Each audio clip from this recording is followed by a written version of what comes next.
इसीलिए मैंने कहा था कि मनेव मनुष्याणाम कारण बंधन मोक्षेय, अर्थात यदि मन तुम्हारा स्वामी है और तुम उसके अधीन हो तो वो तुम्हें माया के बंधन में जकड़ता रहेगा, और जब तुम मन पर काबू पालोगे और उसके स्वामी हो जाओगे तो वही मन तुम्हें मोक्ष के द्वार तक ले जाएगा। हे मधुसूदन, ये कहना तो बहुत आसान है कि तुम मन पर काबू पालो, मन के स्वामी बन जाओ, परंतु यही तो सबसे दुष्कर कार्य है। हे केशव, मन तो वायु की तरह चंचल है। जिस प्रकार बहती हुई हवा पर काबू पाना असंभव है, इसी प्रकार इस चंचल मन को अपने अधीन करना अति दुष्कर काम है।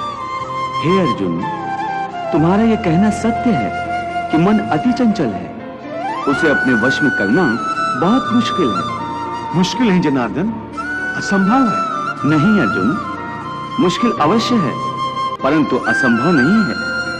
तुम्हारा कहना है कि मन को वश में करने का कोई तरीका, कोई साधन भी है? अवश्य है। क्या है वो तरीका? असंशयम महाबाहो मनो दुर्निग्रहम चलम अभ्यासेन तु कौन्ते वैराग्येण च गृह्यते। अर्थात मन को वश में करने के लिए उस पर दो तलवारों से प्रहार करना पड़ता है।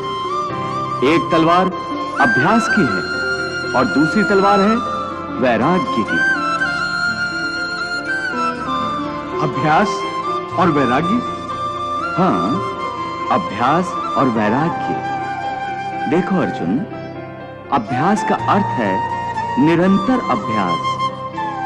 मन को एक काम पर लगा दो, वो वहां से भागेगा, उसे पकड़ कर लाओ, वो फिर भागेगा, उसे फिर पकड़ो। ऐसा बार बार करना पड़ेगा। जैसे घोड़े का नवजात शिशु एक क्षण के लिए भी स्थिर नहीं रहता, क्षण क्षण में इधर उधर फुदकता रहता है, इस प्रकार मन भी क्षण क्षण में इधर उधर फुदकता रहता है। ऐसे घोड़े को काबू करने के लिए सवार जितना जोर लगाता है, घोड़ा उतना ही विरोध कर। प्रकार मन को भी नियंत्रण की रस्सी में बांधकर बार बार अपने रास्ते पर लाया जाता है तो अंत में वो अपने स्वामी का कहना मानना शुरू कर देता है। इसी को कहते हैं अभ्यास की तलवार चलाना।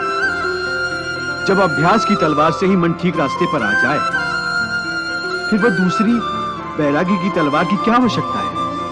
उसकी आवश्यकता इसलिए है कि एक बार ठीक रास्ते पर आ जाने के बाद मन फिर से उल्टे रास्ते पर न चला जाए, क्योंकि उल्टे रास्ते पर इंद्रियों के विषय उसे सदा ही आकर्षित करते रहेंगे। भोग, विलास और काम की तृष्णा उसे फिर अपनी ओर खींच सकती है। इसलिए मन को यह समझना जरूरी है कि वो सारे विषय भोग मिथ्या हैं, असार हैं, योग माया के द्वारा उत्पन्न होने वाले मोह का भ्रम है। मन जब इस सत्य को समझ लेगा तो उसे विषयों से मोह नहीं रहेगा, बल्कि उससे वैराग्य हो जाएगा। और यही वैराग्य की तलवार का काम है कि वो विषयों के मोह को काट के मन को सन्यासी बना देती है। हे केशव, ये जो तुम वैराग्य की बात करते हो, ये तो तभी आ सकता है जब प्राणी को आपकी इस बात पर विश्वास हो जाए कि ये सारा जगत वास्तव में मिथ्या है, नश्वर है, परंतु आपकी माया के प्रभाव से वो सत्य जान पड़ता है।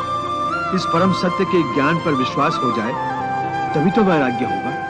बिल्कुल, ज्ञान ही मनुष्य के हृदय में वैराग्य पैदा कर सकता है, और वही सच्चा ज्ञान मैं तुम्हें प्रदान कर रहा हूं। तुम तो प्रदान कर रहे हो कृष्ण, परंतु मेरा मन उसको ग्रहण क्यों नहीं कर रहा?